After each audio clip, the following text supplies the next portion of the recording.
So my name is Dr. Gerard Toal, or in Gaelic, Garoj O'Toole.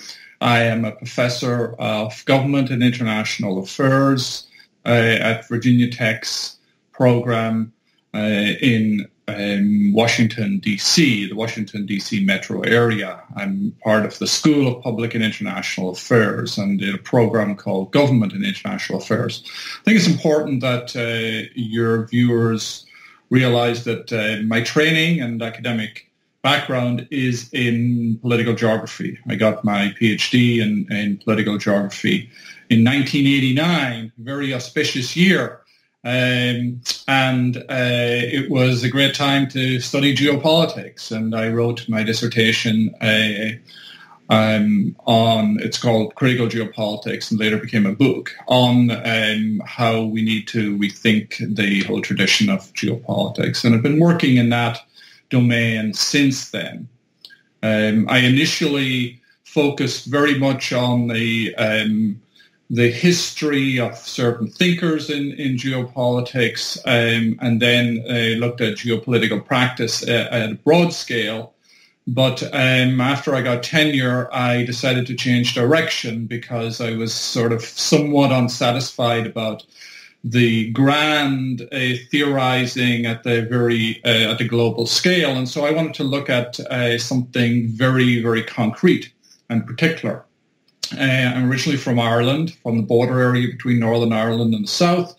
And my first real academic thinking was about the particular place I came from and living in a border region next to a very contested territory. And so I did research on a particular period in Irish history, a very important period in Irish history between the First World War, between 1914 and 1918, as to the changes that occurred in the particular locality that I come from. And I wanted to go back to research which would focus on localities and the importance of local places and local actors in broader geopolitical change, because I thought that was something that was missing from a lot of geopolitical analysis. And so what I did is I ended up writing a grant and working with a colleague, Dr. Karl Dahlman, in Bosnia-Herzegovina. And out of that research came a book, this particular book called Bosnia Remade. And this was published in 2011 by Oxford University Press. So that is sort of my background and helps contextualize this book, which we're going to discuss, which is Near Abroad, Putin, the West, and the contest over Ukraine and the Caucasus. So the book is a study of really two invasions. It asks somewhat provocatively the question, why does Russia invade its neighbors? And the two invasions that are at the center of the book are the 2008 invasion of Georgia by Russia as part of the Russian-Georgian Ossetian War, the contest over South Ossetia, but of course there was also an invasion in Abkhazia as well, and then into Georgia proper. And then it looks at 2014 and the events after Euromaidan, and the invasion of Crimea and the subsequent pursuit of an attempt to create Novorossiya in southeast Ukraine. So those are the two sort of anchors of the book. But it's about more generally contextualizing these invasions within a larger sweep of the deterioration of the relations between Russia and the West over the post-Soviet period.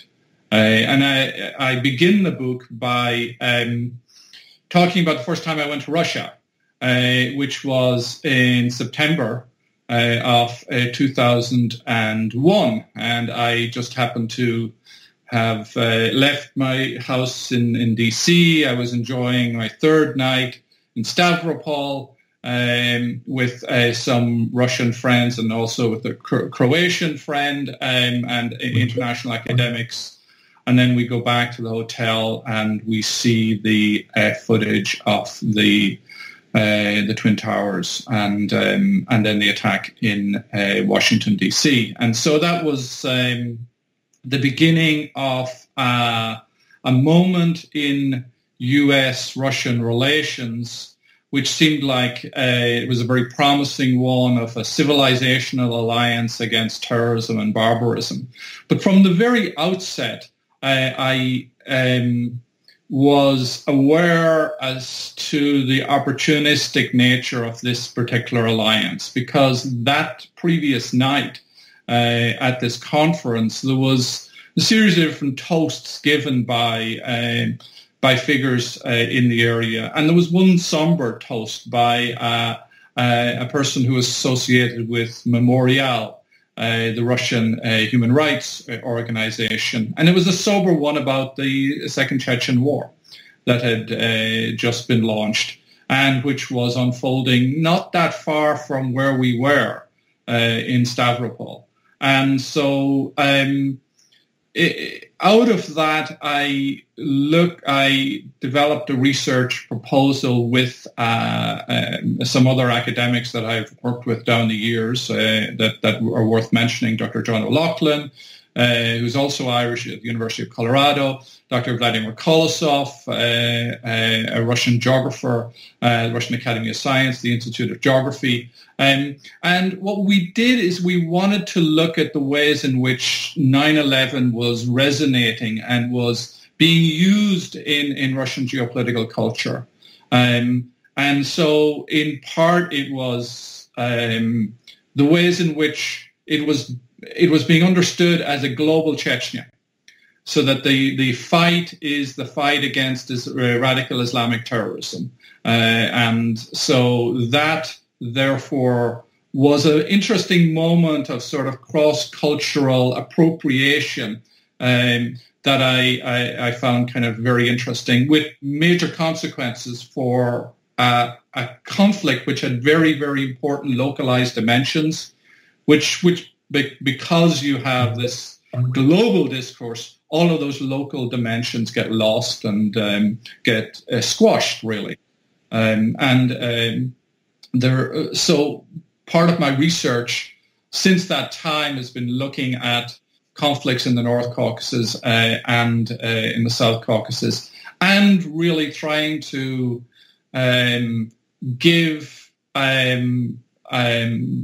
academics and the public generally an understanding of these very, very important localized dimensions, which often get washed away when we talk about them because we talk about them in these kind of grand categories. The book is essentially about the Russian invasions, but then it begins by saying, well, we need to broaden the lens and we need to have an appreciation of what it is that the Russians are doing. And we need to begin with the contention that the Russians do not see these as invasions at all. So in the case of Georgia, they see it as a response to an attack. And I go through this in great detail. There was a certain automatic quality to the invasion of Georgia because Russian peacekeepers were killed in that initial attack by Saakashvili, an escalation by Saakashvili on August 7th, 2008. And in the case of Crimea, of course, that there's the conceit, the argument that Crimea wasn't really invaded, that Crimea was under imminent attack by fascists. There was a fascist coup in Kiev, and therefore they were simply responding to that. And then the long history of denials of Russian intervention in eastern Ukraine. So those are social facts. Now, those are social facts of interpretation. That doesn't mean they're true. It just means they are things that we have to take into consideration when we begin to analyze these conflicts and try to understand what is going on. So I think one of the things that's distinctive about the book is that it tries, I use the phrase, empathetic stretch. It tries to make a stretch towards the Russian government's understanding so that, and I think one of the values of the book pedagogically is that it gives readers an appreciation of what it is the Russians are saying and trying to say and how they try to justify these particular actions. And then looks at the empirics as to actually what happened. And, I'm quite skeptical of the Russian storylines on these, as will be very apparent in the book. But I'm also skeptical of the ways in which some figures in the West conceptualized what was happening too, because I think things were lost, especially these localized dimensions were lost in some of the frames that were used by the certain figures in the West. Yeah, we're a weird species. Actually, geography is a very strong and large discipline in Ireland and in the UK. Much more so than in the United States. And so I went to a university which didn't have a department of politics, but it had a department of geography and history. And yes, of course we bring distinctive tools. I mean, one of the things that is at the core of my research is territorial conflicts in post-communist space and the dimensions of those. So that's why you have a book on Yugoslavia, the breakup of Yugoslavia, and the horrific war that occurred in Bosnia, and then you have this particular book. So there's a sort of logic connecting these two books, and that logic is looking at territorial conflicts.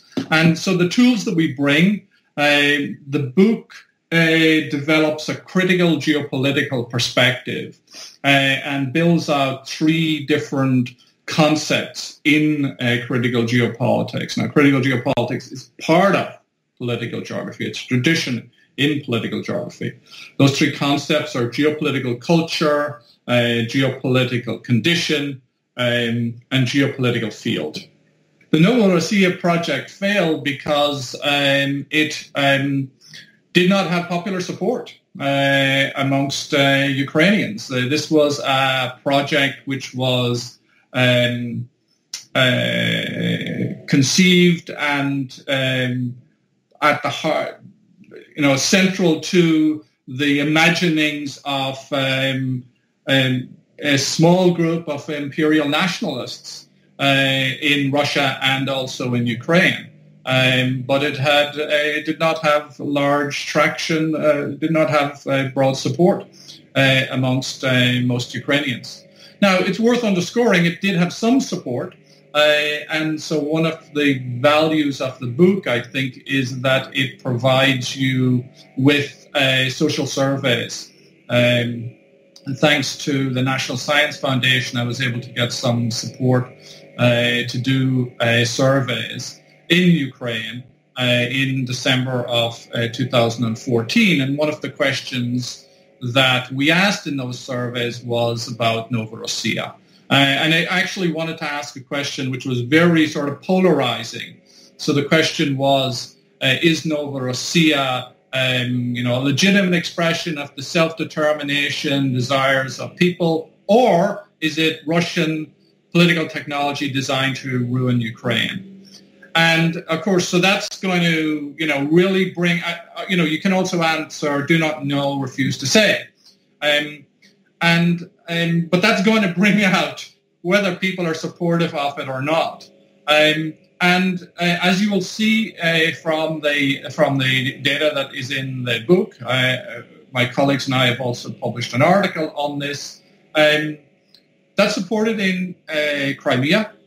But remember, by December 2014, the media landscape, the information space in Crimea is dominated by Russian media, and Ukrainian media and Crimean Tatar media is marginalized and then subsequently some of it taken off the air immediately, others subsequently marginalized.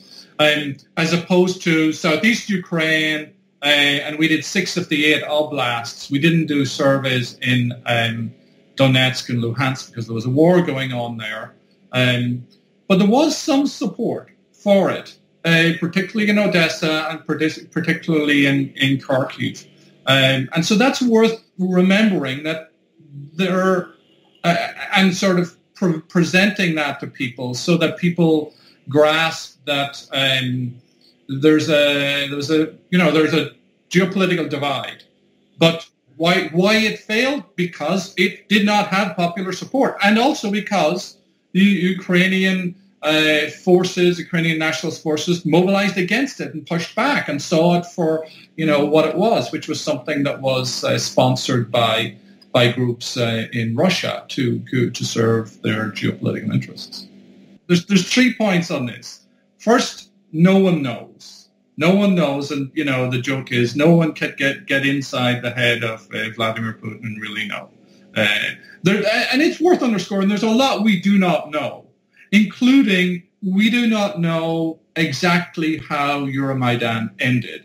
And so there is dispute to this day about that, as you probably are aware, about the killings and the shootings on February 20th, in particular, when 49 died. And so that's point number 1. Point number 2 is my sense is that Putin, to a certain extent, did believe it, because he comes out of an intelligence background, and I kind of say this in the book. Trained as a KGB, FSB officer and becoming head of it, you generally have a particular disposition towards seeing things as not being accidental. There's a sort of, the world is a world where there are manipulations, where there are constantly intelligence services running operations against each other all the time. And so even if he just sort of reverse engineered it, he would have assumed, well, we would have done that, they probably did it, and look at the key people that were behind Maidan, weren't they trained in Stanford? And then they were the role of the ultras and Samopovich, and then mix that with the killings at the end. And I don't know the particular intelligence that he got, but I assume it was pretty good, because I assume that there were Russian agents on the Maidan who were providing detailed information back to Patrushev and to the National Security Council and to the FSB. So there may well have been enough material for him to actually believe that they're fascist nationalists are behind this. The third point to make is that the system of governance in Russia, as we know from viewing Putin for a long, long time, is one where there have been provocations and the use of sort of state of emergencies to justify particular political actions. And so we also have to consider the fact that there may have been a certain deliberative quality to it. And I think that after a while, folks in the media realized this was the story to run with, and therefore this was the official narrative, and better to augment that. And it's important to realize it worked. It really worked on a lot of people because of this connection to the Great Patriotic War. People who died, the massive amount of people that we just came, Victory Day was yesterday. And we just have to kind of appreciate the ways in which the power of, what your grandfathers did in fighting against fascism, therefore means that to honor their legacy and their particular sacrifice, we have to constantly be vigilant against fascism. So that would be that's what comes out of the memorializations, the marches, going along with pictures of your grandfather and so on and so forth. I think it's with the ghost divisions, the ways in which that act of marching makes direct connections to people about the Great Patriotic War, about the danger of fascism. And so therefore, when the media says the fascists are back, that works for a lot of people. And then, like I say in the film or in the book too, you run footage, B-roll footage of, fascist sympathizers marching or neo-Nazis marching. You put that on the main media with the montage of next to Euromaidan and violence, and therefore you create something that's very, very powerful and it's going to persuade a lot of people. On the empathy point, this is what historians do all the time. It's putting yourself in someone else's shoes. It's also what Hans Morgenthau argued that we need to do in order to understand kind of international affairs. So it's actually simply a way of pursuing understanding. The Verstehen, the German kind of notion of that. And that's the real purpose of the book, is to sort of broaden our understanding or deepen our understanding of these particular places and the conflicts over them.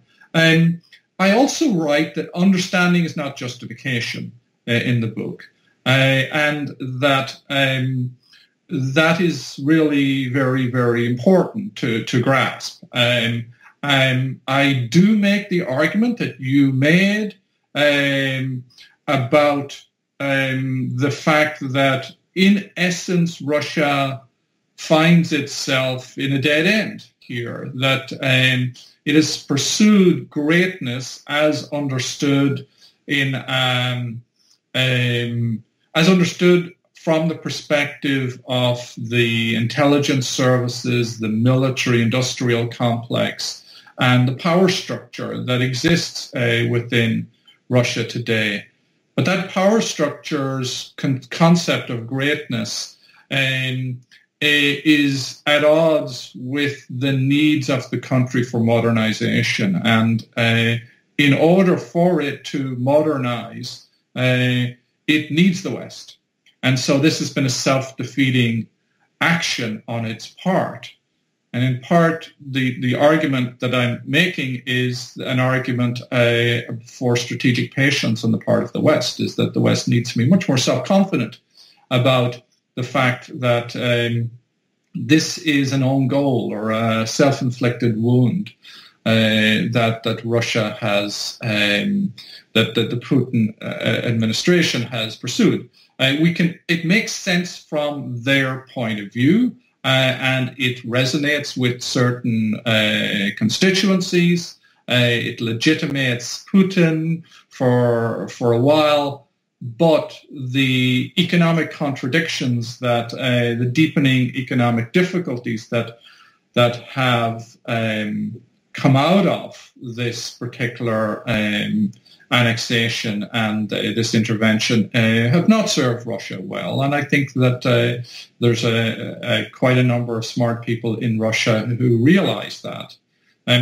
But if you have at the very top people who have a sort of a more traditionalist geopolitical, territorial greatness conception of the nation, of the state, and I would say Patrushev is probably one of those, given what I know about his sort of affinity for figures like Halford Mackinder, then you are not going to have economic modernizers. But the economic modernizers are not in the front seat.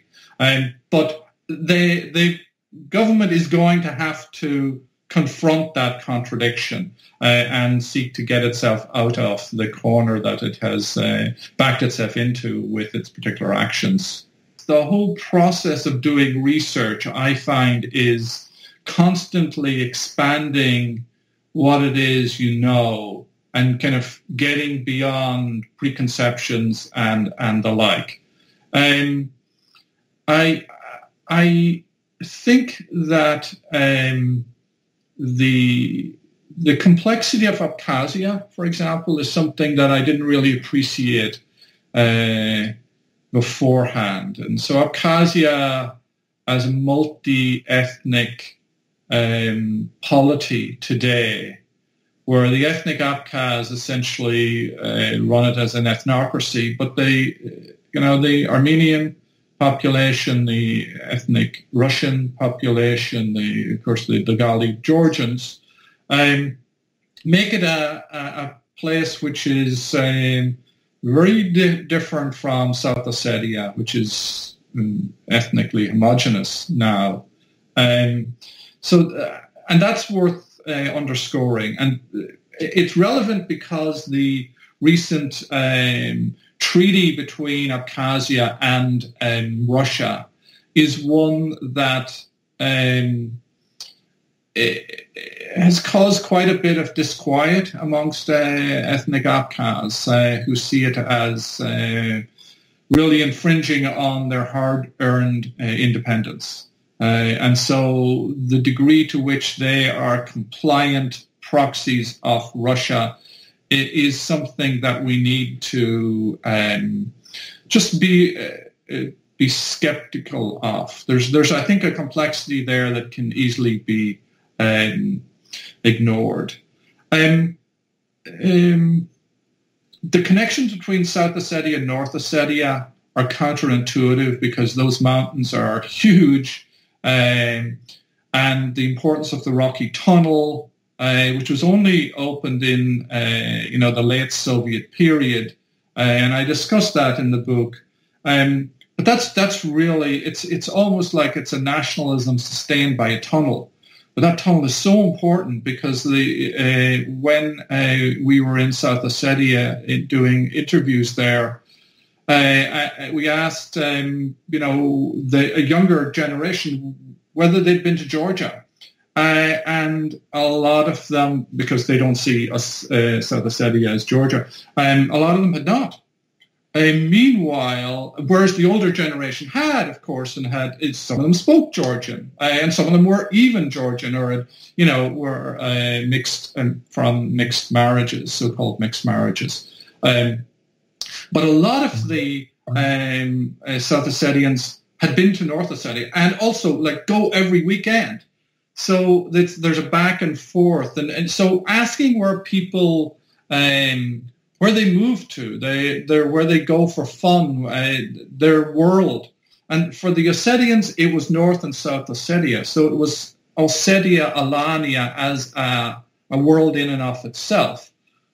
So they were going to North Ossetia rather than necessarily going to Russia, even though, of course, it's part of Russia. And then they're in South Ossetia, which is nominally independent, but is sustained by Russia, and so on and so forth. Getting at that life world, that how people think is, I think, something that is very valuable and kind of punches past the preconceptions that we might have. Woo! What a question. I actually talked with a militia member yesterday who is visiting DC. And he had very strong words of criticism for Poroshenko. As you know, there's a lot of frustration in Ukraine over the ways in which the Poroshenko government is not creating a full embargo of the occupied territories as the militia described them. And so what would I say to Poroshenko? In part, this reflects my own situatedness in Washington, D.C. and my own, perspective on it, which is that job one for Ukraine is reform of the state. And that necessarily means de-oligarchization of the state. But unfortunately, you can say, how do you tell an oligarch that the future of the state is one where oligarchs do not dominate the state. I think that probably he grasps that is the case, but nevertheless, he is part of the system there, and that system has not served Ukraine very well. It has left a lot of people skeptical, deeply skeptical of aiding Ukraine, and of course, it has not served the ordinary Ukrainians who are extremely disappointed in the government and in Poroshenko in particular. And so advice to him is that reform, a deep structural reform, is the only way in which Ukraine is going to be able to dig itself out of this crisis and move forward. And that reform requires personal sacrifice. And it requires a Ukraine which has rule of law. But that's easy to say. Yeah, and it's not simply a challenge of Ukraine. I'm not saying that Ukraine is uniquely afflicted in this respect. I mean, of course, obviously, this is in light of things that are even happening in this town here, and we're dealing with an attempted oligarchization of the American political system, and it's deeply disturbing to a lot of people. We've got resources to resist it in a way that Ukraine does not. But the fight is somewhat similar. I mean, that's one of the arguments of the book. I talk about revanchism as being sort of central to Putin's tenure in power. So Russia rising up from its knees. And of course, Yeltsin first said that, but Putin is really has always posed as a territorial tough, as a person who is strengthening the territorial bonds of Russia. And that's one of I think of the innovations of the book, or at least thing that I think is important, is that we include Chechnya as part of the discussion of the near abroad, because it's an inner abroad, and it's the place that it was the backdrop for Putin first,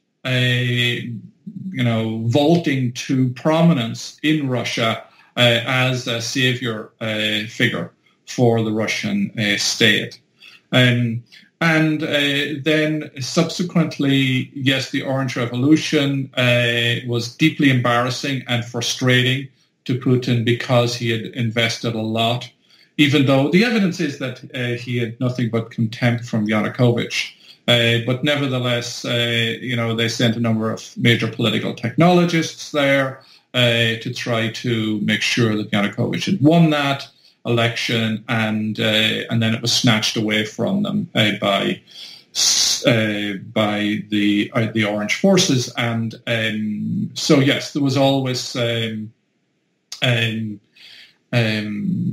sense that that was an act which had outside backing, and so there's a kind of sort of conspiratorial. There's an external force at work here, and so that surely was in the background. And so I write in the book about how Saakashvili, when he came to Washington D.C. and I saw him present at Jamestown Foundation, he talked about déjà vu. He got the sense of déjà vu. When I said, well, Putin, the line that I have in the book is that Putin also, I'm sure, had this strong sense of déjà vu, is that here, once again, you have Russia's favorite figure controlling Ukraine, and he's being undermined by Western forces, and this is illegal, and so on and so forth. So, yeah, there's always an emotional component. The term emotion is problematic because it's often juxtaposed to reason. I talk about affective geopolitics in the book, and the affective geopolitics is the ways in which these things are kind of interdigitated. And I think that that's an important point to underscore. We are not in the room with Putin when certain decisions are made. We have investigative journalists telling us about the people that were in the room when the decision was made to invade Crimea, and that is a huge, huge moment. But there's still a lot of things that we don't know about it, and until such time as we get the memoirs, if we ever do, of these key figures, we may not know. So that's important to bear in mind. I do think that there's constant innovation and change. So I am not someone who subscribes to the imperial logic of or re-imperialization stages theory of Russia's intervention in its near abroad. I think that this is it's got an improvised quality to it. It is very contextual, and it is shaped certainly by historical factors and by certain routines, things that practices like curators and the ways and use of proxy forces, use of self-determination as an imperial technique, and so on and so forth. Those are sort of kind of strategies which are there for a long time, but that doesn't necessarily mean that we can therefore we know exactly how this is playing itself out. And we also need to bear in mind that all states, major states, seek to shape the environment around them. So it's not something that we need to pathologize Russia as somehow distinct and different from other states. And I talk about that in the book. I talk about the idea of sphere of influence and how that is not an adequate understanding of Russia and its relationship to the near abroad. These are the standoff between the West and Russia is very dangerous. It is one that we are badly served if you have a thin geopolitics predominating. And by thin geopolitics, I mean morally dichotomized geopolitics, a sort of white hats, black hats conception of the world. Good and evil conception of the world operating, because there are a lot of nuances, a lot of empirical details, history that we need to appreciate. I am not making an argument against moralization. I'm making an argument for much more complex moral thinking than predominates in our media and in our political discourse. And so that's why I wrote the book. I wrote the book to try to introduce a degree of seriousness and of knowledge and depth, as well as empathy, to the discussion, because I think that is missing in large parts of our culture, unfortunately. Too often, books are polemical. They are deeply moralized without being deeply serious about trying to understand the other. In my conversation yesterday with the militia member, I got a sense of that. And that's part of the conflict. That's part of this sort of affective attitude, very dismissive attitude, this desire for action, for decision, and then discussed with lots of other things. I'm not an insider. I am an outsider. One of the values of an academic is to be able to situate that particular affect as part of the conflict and then say the same thing is happening on the other side. You just said it too. And therefore, if these two people they have an awful lot in common, but they see that the best way to handle this is to sort of obliterate each other. As academics, we have a sort of moral responsibility in our society to try to produce an account which provides understanding and then provides the criteria for more complex, serious moral decision-making and appreciation of the conflict. That's the goal. So yes, I can understand his position, and I was there too. I mean, I grew up on the border between Northern Ireland and the South, and I understand the attitude towards outsiders and to people that think they know and that kind of thing, but they really don't know. They really don't know the lived life. But actually, by being an outsider, you actually do know a lot of other things that insiders don't know, and that's the sort of the value of an academic perspective. That makes it different from journalism, as well as sort of participant accounts. And that it's really kind of very crucial part of how we understand the world, that we have this ability to pull back and to have intellectual discussion at a broader level about broader themes, rather than our only knowledge being that of partisan insiders. Well, thank you for your interest in the book and for the discussion. I hope that it will be of utility to folks, and these things are really worth having serious conversations about because they're so important.